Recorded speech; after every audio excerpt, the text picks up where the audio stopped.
merdeka. Wah. Kemerdekaan.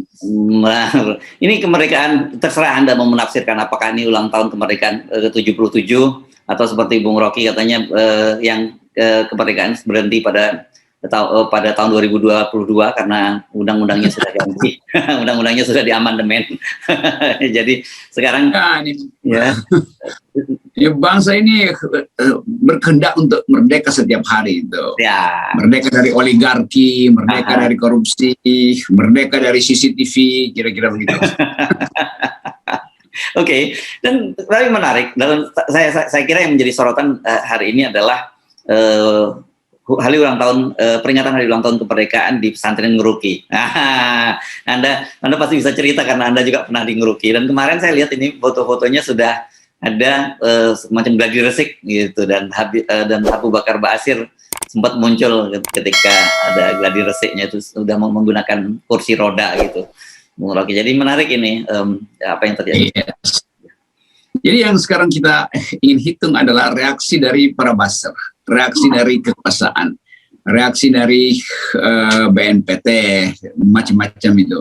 Yang tentu harus berubah karena ada sinyal baru dari Ngeruki bahwa mereka menaikkan bendera. Lalu apa alasannya untuk tidak meng-NKRI-kan lagi? Ya. Jadi sekali lagi, politics of exclusion yang biasa disebut exclusionary politics itu tidak lagi berlaku di Ngeruki. Ngeruki bertahun-tahun dieksklusi dari perbincangan publik karena dianggap itu sarang teroris. Yang dulu saya pernah kasih kuliah di situ tuh, dan mereka bilang ya ini Pak Rocky ini kami selalu dianggap sebagai sarang teroris. Padahal Pak Rocky kami undang ke sini karena Pak Rocky tahu bahwa kami hanya ingin bercakap-cakap tentang keadilan sosial itu. Jadi memang desain dasar dari Ngeruki adalah kritis, dan kritiknya memang radikal itu.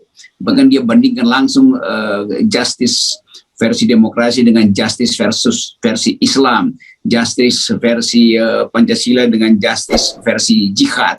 Semua itu memang ekspresi radikal, dan beberapa tokoh tentu melakukan itu juga secara dalam aksi itu. Tetapi pikiran itu kan yang harus kita hormati loh. Kalau pikirannya berubah, persepsi juga harus berubah tuh.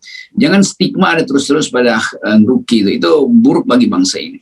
Karena bagaimanapun mayoritas bangsa ini ikut mendirikan, bahkan mendirikan dengan cara menegakkan keadilan di awal kemerdekaan. Kalau kita hitung di awal kemerdekaan, ya semua pemimpin bangsa adalah Islam. Ada yang berperspektif Marxis, ada yang berperspektif liberal, tapi semua basisnya ada Islam, sehingga ketauhidan itu mendasari perjuangan bangsa ini. Antikolonialisme itu selalu dimulai dari pesantren, dimulai dari tokoh-tokoh agama yang merasa bahwa kok keadilan justru tidak bisa kita hasilkan selama ada eksploitasi itu. Dan itu adalah ajaran Islam tuh, tidak boleh ada eksploitasi itu. Dan kesetaraan manusia justru dasar antropologi dari Muslim politics atau Muslim philosophy atau Islamic philosophy. Jadi saya menganggap Ngeruki ini adalah pertanda awal dari berhentinya Islamofobi. Harusnya begitu. Nah, sinyal ini yang diucapkan dengan keras, dan orang nggak boleh lagi terus-menerus menganggap bahwa kita harus pelihara musuh bersama supaya anggaran dari negara barat turun. Dan negara barat udah bilang kita nggak mau taruh anggaran lagi karena Islamofobi itu berbahaya buat bangsa tuh, dan buat masyarakat global, buat peradaban. Jadi kita mulai menggerek kembali Indonesia, menggerek artinya menaikkan ke atas Indonesia melalui upacara di Ngeruki. Itu lebih penting sebetulnya daripada pidato presiden di MPR, karena di parlemen. Karena kita anggap ya pidato presiden ya standar-standar saja. Tapi ini ada satu revolusi mental, revolusi pikiran, bahwa bendera merah putih digerek di Ngeruki yang tadinya ada sarang teroris, tapi sekarang juga sarang intel. Nah, tapi semua itu sekarang hilang, persepsi itu, karena Ngeruki bilang kami bukan teroris, kami cinta NKRI itu. Bahwa pikiran Ngeruki tetap akan keras, tentu sama aja dengan pikiran FNN, keras karena melihat ketidakadilan. Jadi harus bedakan antara prinsip menegakkan keadilan dan kehendak untuk membatalkan pikiran karena menganggapnya. Jadi dirgahayu Indonesia, selamat datang upacara bendera di pesantren Ngeruki.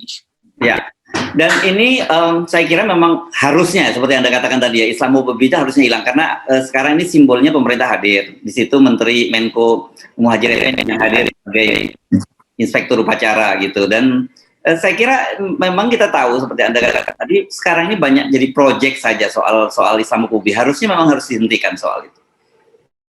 Iya, itu juga proyek Buzzer. Buzzer itu menghidupkan terus Islamofobia supaya oligarki kirim uang terus ke mereka. Kan? Jadi itu yang terjadi sebetulnya. Para pelindung Pak Jokowi justru menginginkan supaya Islamofobia jalan terus, agar supaya amplop-amplop kampanye jalan terus. Tapi itu kan menghina otak publik, menghina cara kita untuk membayangkan bahwa dunia ini sedang diasuh tanpa Islamofobia. Karena sinyal dunia adalah soal perdamaian, soal etika, tuh, soal lingkungan. Nah, buzzer-buzzer kita itu bukan buzzer kita, buzzer-buzzer mereka itu masih gentayangan untuk paling nggak ada amplop yang ya nggak usah 1 sentimeter tebalnya, paling nggak setengah sentimeter, udah berguna buat mereka bertahan hidup. Ini buzzer yang ingin bertahan hidup dari memprovokasi Islamofobia itu. Masih beredar itu TV-TV dan apa namanya nih, YouTuber yang memang mau menjilat aja pada oligarki. Jadi amplop-amplop itu, amplop-amplop yang memecah belah bangsa itu justru diinginkan oleh para buzzer. Ini bodohnya buzzer-buzzer itu. Dunia berubah, buzzer tetap ada di kolam dan berharap ada tetesan-tetesan apa namanya, kenikmatan sedikit-sedikit nongol dari pinggir kolam. Tapi kita ingin agar supaya kita merdeka batin kita, merdeka cara berpikir kita. Nah, buzzer ini orang yang nggak mau merdeka bahkan di tingkat batin maupun apalagi di tingkat pikiran. Ya. Oke, kita sambut kembali teman-teman sahabat-sahabat kita di Ngeruki. Kita sampaikan ahlan wa salam gitu ya, Bung Rocky ya. Iya, salam, karena saya masih ngutang ceramah. Mereka masih ngundang saya, tapi saya bilang oke, belum sempat tuh. Aha. Jadi pasti saya akan datang lagi ke teman-teman Ngeruki karena mereka ingin bercakap-cakap dan berdiskusi tajam dengan saya. Mereka terakhir ketemu saya di Solo dan minta datang ke Ngeruki, tapi waktu itu pesawat saya udah mau jalan. Mereka ingin kita mau ulangi bertengkar secara, bahkan mereka sebut bertengkar secara filosofi dengan Bang RG. Oh, itu luar biasa. Oke, nah walaupun Anda menganggap tidak penting, tapi tetap saja pidato presiden mesti kita bahas ya. Kemarin kita ternyata soal politik identitas itu masih jadi bagian yang disinggung oleh Presiden Jokowi ya, dan beliau minta menghentikan soal politik identitas. Itu salah satu bagian yang dicatat oleh media. Ini setidaknya dicatat media ada 5 yang disampaikan oleh Presiden, yaitu 1, jaminan perlindungan hukum untuk masyarakat. Kedua, ini soal singgung soal penegakan HAM. Yang ketiga, soal pemberantasan korupsi. Beliau menyatakan bahwa ada capaian-capaian yang bagus, misalnya Asabri, Siwasraya dan sebagainya. Kemudian termasuk Garuda. Yang keempat, soal krisis ekonomi masih di depan mata. Yang kelima, ingatkan soal persaingan politik identitas tadi. Nah, sayangnya soal Sambo ini yang saya kira juga soal yang sangat serius seperti kita harapkan kemarin disinggung oleh Presiden, sama sekali tidak disinggung oleh Presiden Jokowi.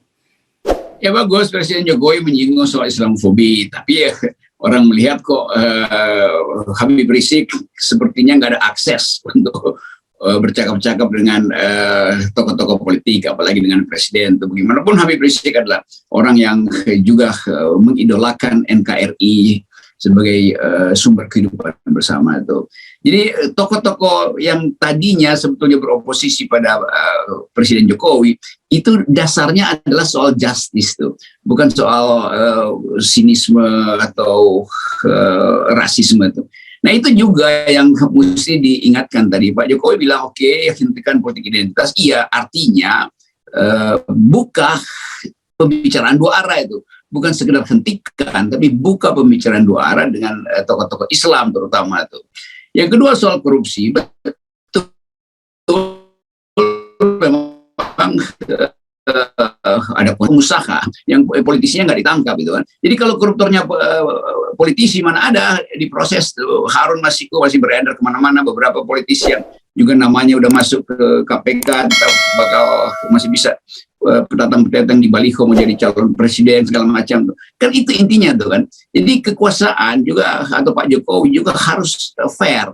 memperlihatkan bahwa di sekitar dia koruptor merajalela tuh, dan indeks persepsi korupsi kita masih sangat tinggi tuh. Jadi kalau Pak Jokowi yang promosikan korupsi berhasil, ya itu diketawain sama LSM tuh. Itu intinya. Yang kedua, yang ketiga apa yang diucapkan tadi, yang ketiga ya, soal HAM, soal HAM dan soal penegakan hukum dan sebagainya.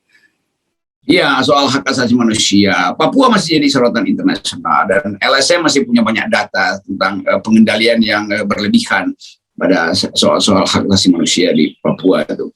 Demikian juga orang mulai meragukan bisa nggak Presiden Jokowi menyelesaikan periodenya ini dengan zero corruption yang dia janjikan, penghargaan pada HAM, sehingga catatan-catatan kekerasan di Papua nggak lagi dipersoalkan oleh LSM dunia. Saya baca terus itu laporan itu. Kan kita mesti anggap bahwa Indonesia hanya disebut jernih, bening kalau dibaca dari luar. Bukan kita sendiri yang mempromosikan tuh. Jadi itu intinya, indeks persepsi kita masih buruk, indeks hak asasi manusia juga masih buruk gitu. Apalagi nanti ada KUHP, itu makin drop lagi indeks kita.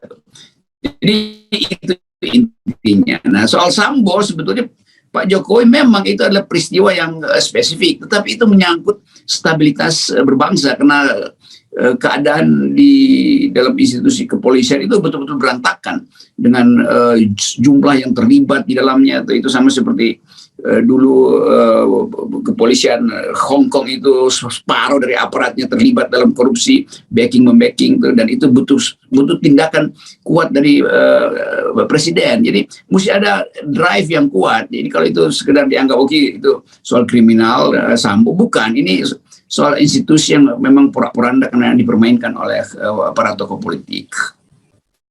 Dan juga ini kalau kita pidato Presiden kan menyampaikan bahwa belanja ini APBN kita itu naik ini pada tahun 2023 total 3.041 triliun. Itu, dan ini wartawan kelihatannya ada ngisen yang bikin judul bahwa tidak ada janji kenaikan gaji di situ. Nah, ini juga kabar di satu sisi kemudian Pak Jokowi juga menjadikan fokus soal infrastruktur dan juga ekonomi hijau itu sebagai salah satu fokus dari pemerintah pada pembangunan pada tahun 2023. Dan yang juga disoroti, nah ini saya senang sekali nih media-media mulai membuat beritanya dengan perspektif gitu ya, karena dia menyatakan bahwa Pak Jokowi kembali berjanji bahwa IKN itu akan terus jalan dan itu hanya 20% dibangun dari APBN. Saya pahamin kenapa wartawan kemudian bukan kembali berjanji, mengumbar janji. Ini bahasanya itu ya, bahasa media ya, ini yang bukan bahasa saya ya. Ya, dan ini kan orang pasti ingat soal kereta api cepat Cina gitu ya, Jakarta Bandung dulu juga janjinya seperti itu kan. Jadi semua yang diucapkan Pak Jokowi, orang putar kembali kaset yang lama itu. Oh, dia juga pernah berjanji macam-macam kok. Jadi itu yang kita sebut penampilan publik Presiden Jokowi itu udah sangat lemah, kira-kira begitu tuh. Karena walaupun sebetulnya benar, tapi orang anggap ya ini pasti bohong lagi kan. Kalau soal, ya tentu saja kebutuhan APBN harus ditingkatkan tuh. Tetapi orang lihat, iya, hari ini juga kita APBN kita ada uang tuh 200 triliun dari hasil kemarin. Tapi kalau dia nggak dibelanjakan, itu artinya ngapain negara itu punya tabungan? Kan nggak boleh negara punya tabungan kan. APBN itu harus habis dibelanjakan supaya ekonomi tumbuh tuh. Jadi kalau dibilang ya kita punya cadangan, iya itu cadangan artinya Anda pelit.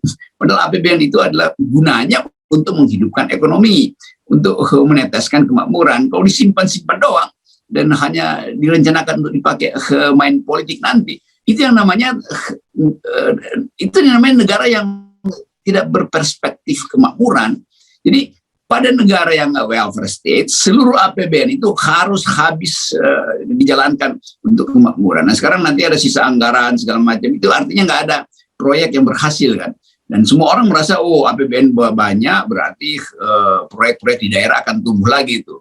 Sementara daerah merasa bahwa ya udah kita masukin aja apapun kita ajukan supaya dapat duit itu. Pada akhirnya Sri Mulyani mengeluh, kok realisasinya cuma 20%, 30%. Ya udah semester 2 60% tuh. Artinya nggak ada desain yang memungkinkan orang percaya bahwa APBN itu akan mengalir ke masyarakat. Paling berhentinya juga di masukin bank itu. Kan banyak anggaran di daerah yang nggak bisa direalisasikan karena desainnya kurang bagus, pemimpin proyek yang takut korupsi, sehingga akhirnya ya udah ditabung di BI aja supaya dapat bunga tuh. Jadi itu intinya tuh. Tapi sekali lagi orang menganggap ya IKN itu pemborosan. Presiden di ekonomi hijau apa? Nggak ada ekonomi hijau di IKN. Itu ada pembalakan kok perusahaan lingkungan di mana hijaunya tuh. Tapi saya tetap menduga bahwa ya ada krisis sebetulnya yang disembunyikan. Yaitu memang kita nggak punya uang. Jadi sangat mungkin pemilu juga batal, IKN juga batal tuh. Dan itu kecemasan itu yang orang pakai dengan istilah dia sekedar mengumbar janji, ya itu. Jadi enak tuh. Dan yang anehnya kemudian Ketua MPR juga memberikan kepastian bahwa walaupun pemerintahan berganti nanti itu IKN pasti dilanjutkan. Tapi saya kira publik justru membaca terbalik itu. Kenapa mesti ada janji semacam itu? Karena kita tahu di mana berharap itu, dari mana berharap, katakanlah berharap dari Cina, katakanlah. Cina sekarang juga diambang krisis gitu ya. Kemarin bahkan sempat ada satu provinsi rakyatnya tidak bisa menarik uangnya di sana. Jadi serius. Dan Soros saya baca-baca juga sejak awal tahun lalu sudah memperkirakan bahwa Cina itu diambang krisis, dan dampaknya pasti kalau diambang krisis itu kan juga pasti akan ke Indonesia juga gitu. Ya, itu udah terjadi dan udah beberapa kali direvisi soal proyeksi pertumbuhan Cina dari 5 turun 5,2 segala macam, dan mungkin juga karena statistik Cina nggak bisa dibaca secara sempurna karena itu negara yang mengendalikan data, opini juga dikendalikan. Maka kita nggak tahu apa sebetulnya yang terjadi di Cina tuh. Tetapi kalau kita tanpa kita membaca, kita tahu kalau kita lihat apartemen di Cina itu kosong, itu artinya ada krisis properti di situ kan. Dan itu artinya daya beli masyarakat menengah, kelas menengah Cina untuk memiliki apartemen atau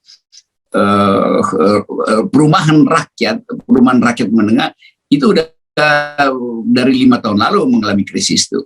Jadi kalau masyarakat menengah Cina, kelas menengah Cina itu merasakan krisis, itu artinya serius keadaan ekonomi Cina tuh. Karena mereka punya pengetahuan walaupun internet dikendalikan. Tapi bagian yang utama adalah Indonesia mau berharap apa dari Cina yang krisis itu. Mau ekspor nggak ada permintaan dari Cina, mau impor nggak ada produk dari Cina, kan itu intinya kan. Dan itu memang konsekuensi dari COVID, oke. Tapi juga itu konsekuensi dari keadaan perdagangan dunia yang memang lagi berupaya untuk mengisolir Cina tuh. Nah, Indonesia akan kena impact dari isolasi dunia itu tuh. Karena ketegangan Amerika dan Cina pasti untuk permulaan adalah menekan Cina secara ekonomi itu. Jadi soal-soal semacam itu yang di Cina itu pasti menjadi keburukan di Indonesia. Demikian juga Cina udah wanti-wanti kita akan bayar kelebihan tagihan Indonesia soal kereta cepat. Ya masuk akal juga karena Cina merasa kok 30% ya anggaran kereta cepat itu melambung tuh. Jangan-jangan longsornya sengaja dibuat oleh pemerintah Indonesia sehingga Cina yang mesti tanggung longsor di sepanjang jalur itu kan. Kan itu intinya kan. Karena memang besar betul kekurangan dana itu atau tambahan uang apa istilah ekonominya itu cost of run itu kan itu intinya. Jadi artinya ya bakal mangkrak juga kereta itu. Kan Cina udah bilang dia nggak mau bayar, itu artinya Indonesia mesti cari sendiri uangnya, artinya mangkrak 30%.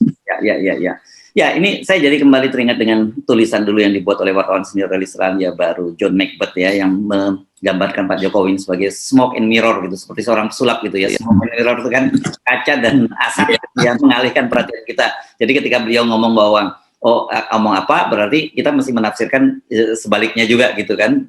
Nah, yang kemarin juga kan kita sempat membaca bagaimana Pak Luhut menyampaikan bahwa Tesla itu membeli nikel dari Indonesia. Tapi kemudian saya membaca ternyata membelinya itu Elon Musk ini bukan dari pemerintah Indonesia, tapi perusahaan Cina yang menggali nikelnya di Indonesia. Itu yang terjadi sebenarnya gitu. Saya bisa mengerti pikiran Pak Luhut bahwa apapun itu menghidupkan ekonomi di sekitar Morowali atau Konawe apa-apa di situ tuh. Ya tapi tetap data itu menunjukkan bahwa yang dibeli itu adalah produk Cina kan intinya begitu kan. Tapi udah itu juga bagian dari kekacauan koordinasi di istana tuh. Tentu sebagai Menteri Menko Investasi apapun itu nggak penting dari mana kalau dia ada investasi dan hasil investasi itu menimbulkan perdagangan entah lokal maupun antar negara itu pasti ada poinnya tentu. Tetapi sekali lagi semua hasil itu kan terbaca di APBN tuh, bahwa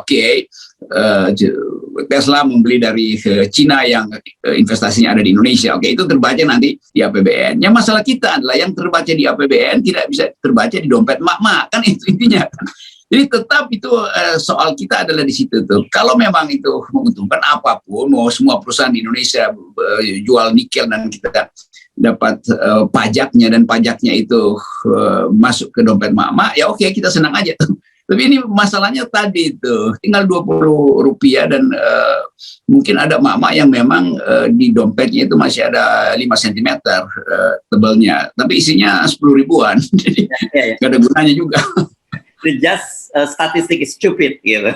Iya, nah bagian-bagian itu yang mak-mak merasa ini statistik yang ditaruh pemerintah kok itu bohong semua nilainya tuh. Gitu. Jadi sekali lagi terasa betul bahwa bangsa ini sedang merayakan kemerdekaan dalam kesedihan sebetulnya. Tapi sebagai bangsa kita selalu bersemangat bahwa harusnya ada perubahan politik lebih cepat supaya kemerdekaan tidak tertahan lebih lama. Ya, oke. Apapun selamat merayakan hari kemerdekaan RI. Ya. Kemerdekaan itu akan semakin sempurna kalau kita mulai dengan 0%. 0%. Mantap kan.